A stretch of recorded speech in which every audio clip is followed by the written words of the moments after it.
Om Swastiastu. Assalamualaikum warahmatullahi wabarakatuh. Salam sejahtera bagi kita semua. Salam kebajikan. Salam. Namo Buddhaya.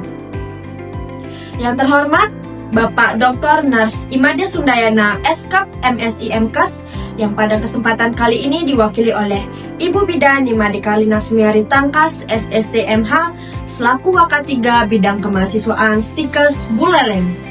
Dan yang kami hormati, Ibu Nars Niluh Linda Ayunitania, Eskap MKap, selaku bintang tamu pada talkshow kewirausahaan hari ini. Selamat datang kami ucapkan di talkshow kewirausahaan yang dilaksanakan oleh Himpunan Mahasiswa Ilmu Keperawatan Stikes Buleleng dengan mengangkat tema membangun mindset entrepreneurial di era digital, strategi dan realita menjadi wirausaha bagi generasi muda. Sebelum itu, perkenalkan saya Luhmita Priyadinata selaku Master of Ceremony pada talkshow kali ini. Pertama-tama, marilah kita panjatkan puja dan puji syukur kepada Tuhan Yang Maha Esa, karena atas rahmat-Nya kita dapat mengikuti talkshow pada hari ini. Baik, selanjutnya, marilah kita dengarkan sambutan dari Waka3 Bidang Kemahasiswaan Stikes Buleleng. Pada yang terhormat, Ibu Bidan Nimade Kalina Sumiari Tangkas SSTMH, dipersilahkan. Om Swastiastu. Assalamualaikum warahmatullahi wabarakatuh. Salam sejahtera bagi kita semua. Namo Buddhaya. Salam Sindoro. Yang saya hormati para narasumber, panitia penyelenggara, serta seluruh peserta yang saya banggakan. Puji syukur kita panjatkan kehadirat Tuhan Yang Maha Esa, karena atas rahmat dan karunia lah pada hari ini kita dapat berkumpul di sini dalam keadaan sehat dalam kegiatan membangun mindset entrepreneurial di era digital, strategi dan realita menjadi wirausaha bagi generasi muda. Hadirin yang berbahagia, di era digital saat ini perubahan terjadi begitu cepat. Perkembangan teknologi, media sosial, dan ekonomi digital telah membuka peluang yang sangat luas, khususnya bagi generasi muda. Namun peluang tersebut tidak dapat bermakna tanpa mindset entrepreneurial. Pola pikir yang kreatif, adaptif, berani mengambil risiko, serta mampu melihat tantangan sebagai peluang. Jadi menjadi wirausaha di era digital bukan hanya tentang memiliki modal ataupun ide bisnis tetapi juga tentang kesiapan mental, kemampuan berinovasi, dan kemauan untuk terus belajar. Oleh karena itu, kegiatan ini menjadi sangat penting sebagai wadah untuk menambah wawasan, menggali strategi, serta memahami realita dunia wirausaha secara luas. Kami berharap melalui kegiatan ini para peserta tidak hanya memperoleh pengetahuan teoritis tetapi juga motivasi serta inspirasi untuk mulai melangkah, berani mencoba, dan tidak takut gagal. Karena sejatinya kegagalan adalah bagian dari proses menuju kesuksesan. Akhir kata, saya mengucapkan terima kasih kepada seluruh pihak yang telah berkontribusi di dalam terselenggaranya kegiatan ini. Semoga acara ini berjalan dengan lancar dan memberi manfaat yang sebesar-besarnya bagi kita semua. Dengan mengucapkan Om Swastiastu, Om Ayuh Namaste dan kegiatan membangun mindset entrepreneurial di era digital, strategi dan realita menjadi wirausaha bagi generasi muda, secara resmi saya buka. Santi Om. Assalamualaikum warahmatullahi wabarakatuh. Salam sejahtera, namo Buddhaya, salam Sindoro. Terima kasih kepada Ibu Bidan Nimade Kalina Sumiari Tangkas SSTMH atas sambutan yang telah diberikan. Acara selanjutnya, marilah kita sambut Saudari Niluh Asti Wulantari yang bertugas sebagai moderator pada talkshow kali ini. Kepada Saudari Asti, waktu dan tempat dipersilahkan. Baik, terima kasih kepada MC telah membuka acara ini. Halo teman-teman semuanya, perkenalkan saya Niluh Asti Wulantari yang pada kesempatan ini saya akan memandu jalannya diskusi pada talkshow kewirausahaan hari ini. Dengan bertema membangun mindset entrepreneurial di era digital, dan strategi dan realita menjadi wirausaha bagi generasi muda. Nah, teman-teman pasti sudah tahu ya, sudah banyak yang tahu bahwa zaman sekarang itu semuanya serba online. Mulai dari penjualan pakaian, jual makanan, jual jasa maupun personal branding pun sudah bisa dibangun melalui aplikasi digital. Nah, tetapi meskipun kelihatannya mudah ya, namun nyatanya memulai bisnis digital itu memerlukan adanya keberanian, mental yang kuat, dan juga strategi tentunya ya untuk memulai bisnis. Nah, untuk itu kita hadir hari ini biar kita bisa belajar langsung nih sama orang yang sudah terjun langsung dan juga mempunyai pengalaman. Dan hari ini kita beruntung banget karena kita kedatangan narasumber yang dimana beliau merupakan seorang dosen di Stikes Buleleng yang sudah banyak membimbing mahasiswa dan aktif berbagi ilmu dan menjalankan usahanya. Langsung saja kita sambut narasumber kita, Ibu Linda. Halo Ibu Linda, apa kabar hari ini? Masih dia. Ya, mungkin bisa duduk dulu. Oke. Oke, terima kasih Bu Linda sudah berkenan hadir pada podcast talkshow kewirausahaan yang diadakan oleh HMIK. Tentunya ya, sebelum masuk ke pembahasan inti, mungkin Ibu bisa perkenalkan diri dulu. Oke, langsung aja ya.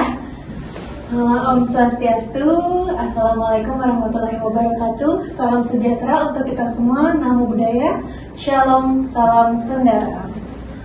Oke, jangan pernah lupa ya untuk mengucapkan salam sebelum kita memulai suatu perkenalan atau suatu pembicaraan. Ya, perkenalkan nama saya Linda Ayuni. Saya di sini sebagai dosen keperawatan, khususnya di keperawatan komunitas keluarga. Jadi saya sangat merasa terhormat sekali ya karena sudah diundang oleh Adik Asti dari HMIK ya, untuk mengisi atau menjadi narasumber pada hari ini. Terima kasih. Sungguh luar biasa sekali ya teman-teman. Nah, untuk itu saya penasaran Ibu, bagaimana perasaan Ibu hari ini dan apakah Ibu deg-degan nih tuh? Dan apakah ini pertama kalinya Ibu mengikuti talk show atau sebelumnya sudah pernah? Oke. Jadi ini adalah kali pertama ya saya ikut talk show seperti ini, podcast ya terutamanya. Jadi hari itu benar-benar hektik banget. Dari pagi itu ada kegiatan ya, karena kami di dosen keperawatan itu sedang mempersiapkan akreditasi nih. Jadi buat teman-teman kalau misalnya mau kuliah di Stikes Buleleng, sekalian promosi ya. Kalian bisa daftar di sini. Di sini ada berbagai program studi, ada keperawatan, kebidanan, dan farmasi. Jadi kalau ditanya deg-degan atau enggak, pasti deg-degan ya. Karena pertama kali, dan saya juga nggak tahu nih apa aja pertanyaan yang akan diberikan kepada saya hari ini. Wow, sungguh luar biasa sekali ya teman-teman ya. Jadi mungkin Ibu Linda sudah siap dengan pertanyaan-pertanyaan nih. Siap. Ya.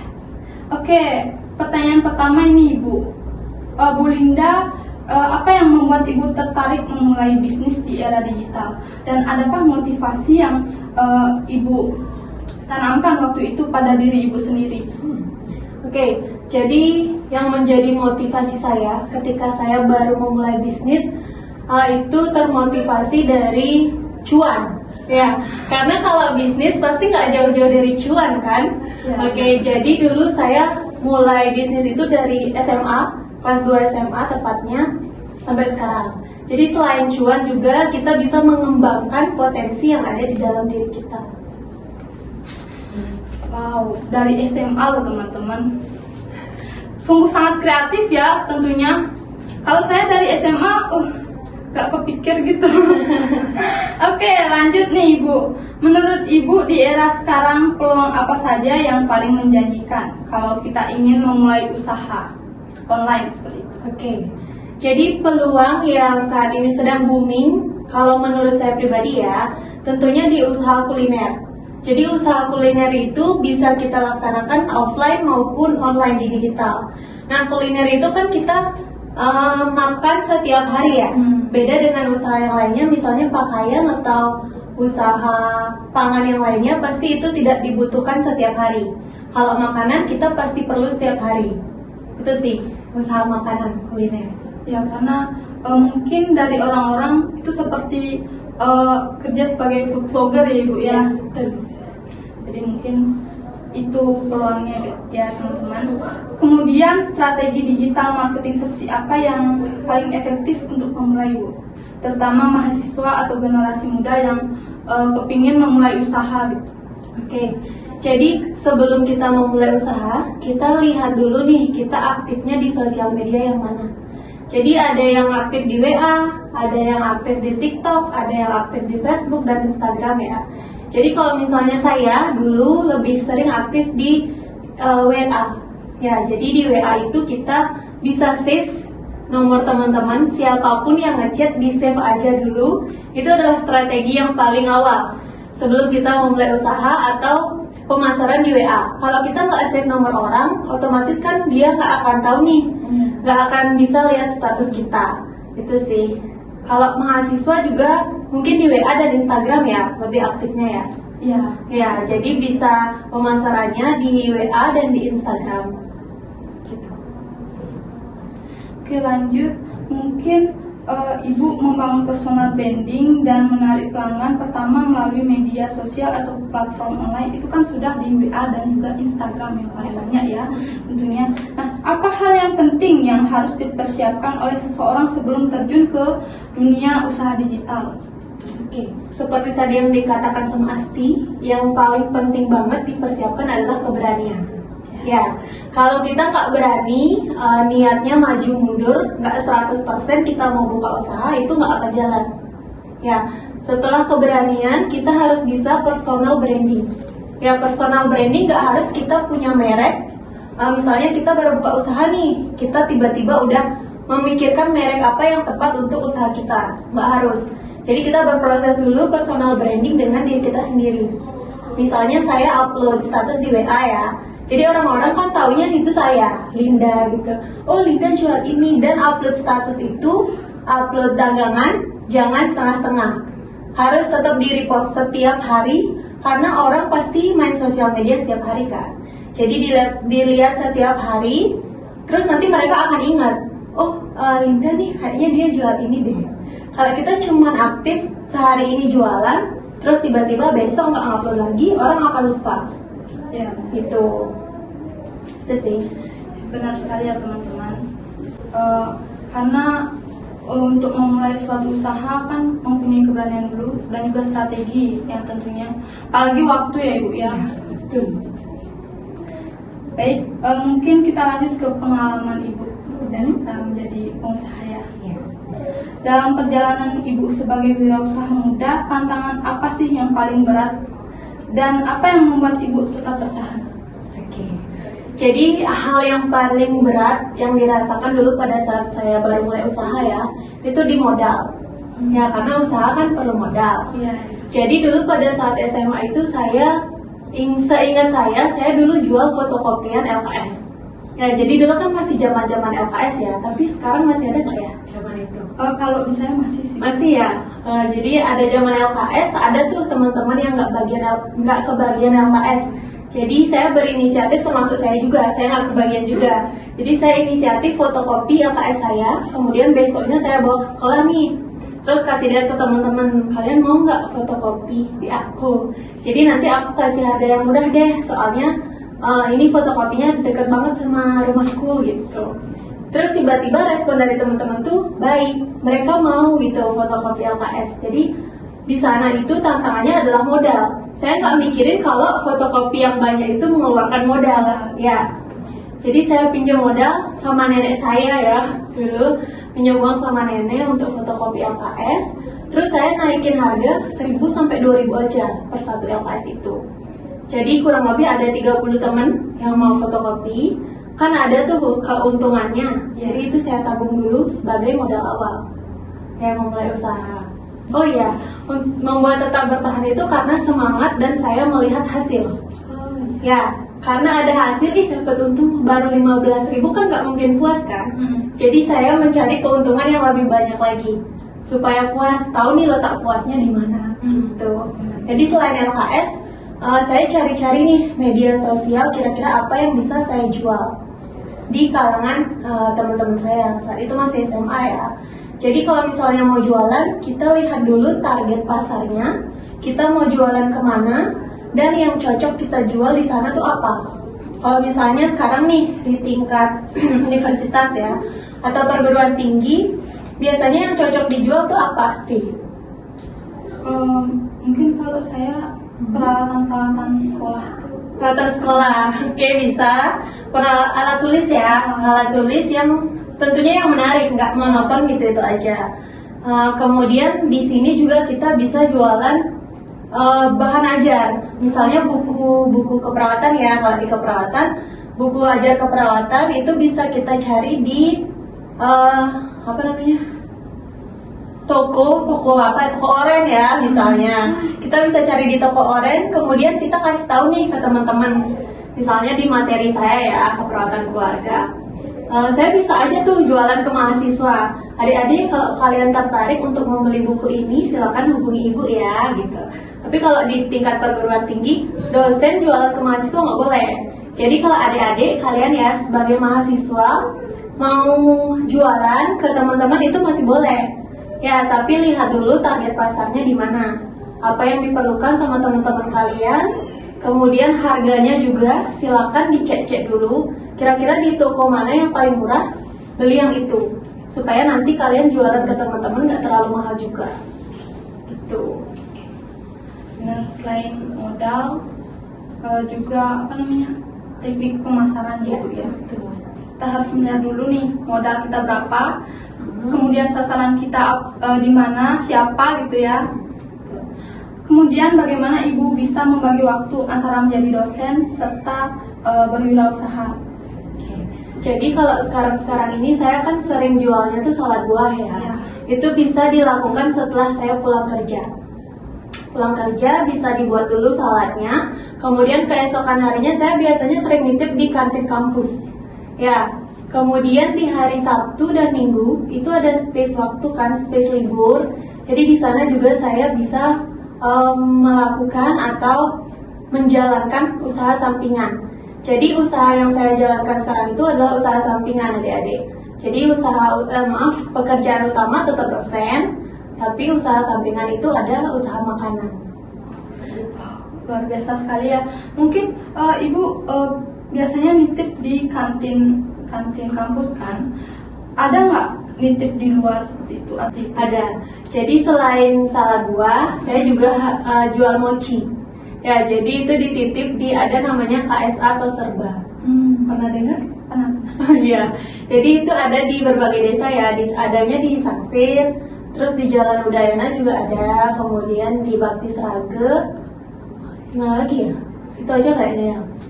Di sana saya nitip salad buah sama mochinya. Oke. Pertanyaan selanjutnya, kalau sekarang ada teman-teman muda yang masih ragu nih Ibu untuk memulai bisnis, tips atau nasihat apa dari Ibu agar mereka berani mencoba dulu? Oke. Jadi tips dari aku ya, kalau misalnya adik-adik mau mulai usaha, adik-adik seperti yang tadi, lihat dulu modal yang kalian punya, kemudian target pasar, dan jangan lupa untuk personal branding. Ya, personal branding nggak harus punya merek, tapi kalian bisa personal lewat diri kalian sendiri, bisa individu dulu. Nah, seperti tadi, target pasarnya bagaimana, teknis penjualannya seperti apa, itu harus dipersiapkan dulu. Ya, kalau misalnya mau mulai usaha, jangan setengah-setengah, harus full 100%. Oke.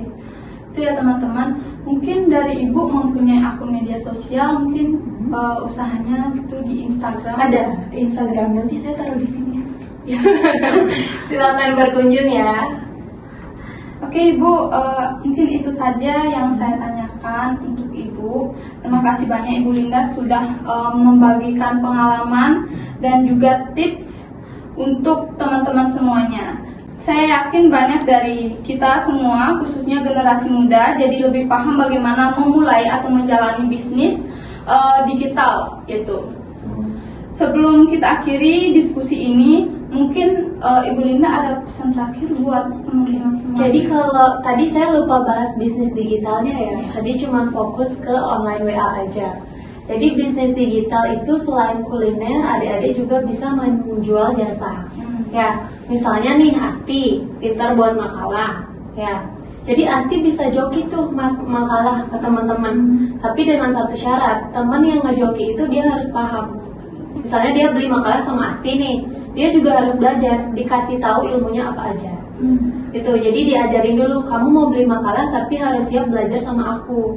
Jadi apa-apa aja yang harus kamu pahami dari isi makalah itu.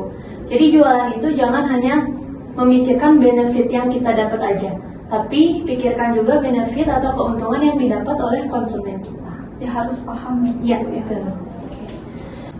Baik, terima kasih kepada Ibu Lila dan juga teman-teman semuanya tentunya telah mengikuti sesi hari ini, dan juga semoga apa yang kita dengar bisa menjadi semangat dan juga panduan bagi kita untuk memulai usaha. Dan juga jangan lupa bahwa usaha itu tidak mudah, ya tentunya kita harus punya keberanian, strategi, dan juga mental, dan juga waktu ya teman-teman untuk memulai usaha. Sekian dari saya ucapkan terima kasih. Baik, terima kasih kepada Saudari Niluh Asti Wulantari selaku moderator yang telah membantu pemaparan materi pada talk show kali ini. Selanjutnya kami akan menyerahkan sertifikat penghargaan kepada narasumber atas kesediaannya berbagi ilmu dan pengalaman yang sangat berharga pada kegiatan ini. Dengan penuh hormat, kami mengundang Ibu Linda untuk menerima sertifikat penghargaan. Kami juga mempersilahkan kepada Ketua HMIK untuk menyerahkan sertifikat secara simbolis.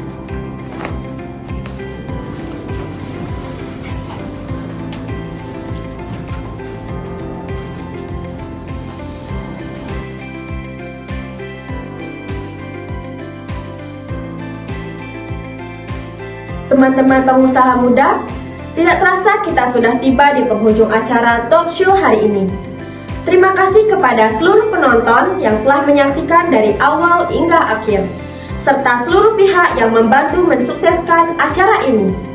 Bagi para penonton, jangan lupa tinggalkan komentar di kolom komentar serta klik like dan subscribe jika kalian menyukai video talk show kali ini. Saya Lumita Priadinata, selaku Master of Ceremony pamit undur diri. Mohon maaf apabila terdapat kesalahan kata yang disengaja maupun tidak disengaja. Akhir kata saya akhiri dengan Paramo Santi. Om Santi, Santi, Santi, Santi Om. Assalamualaikum warahmatullahi wabarakatuh. Salam kebajikan, salam sejahtera bagi kita semua. Salam Namo Buddhaya, Rahayu, Rahayu, Rahayu.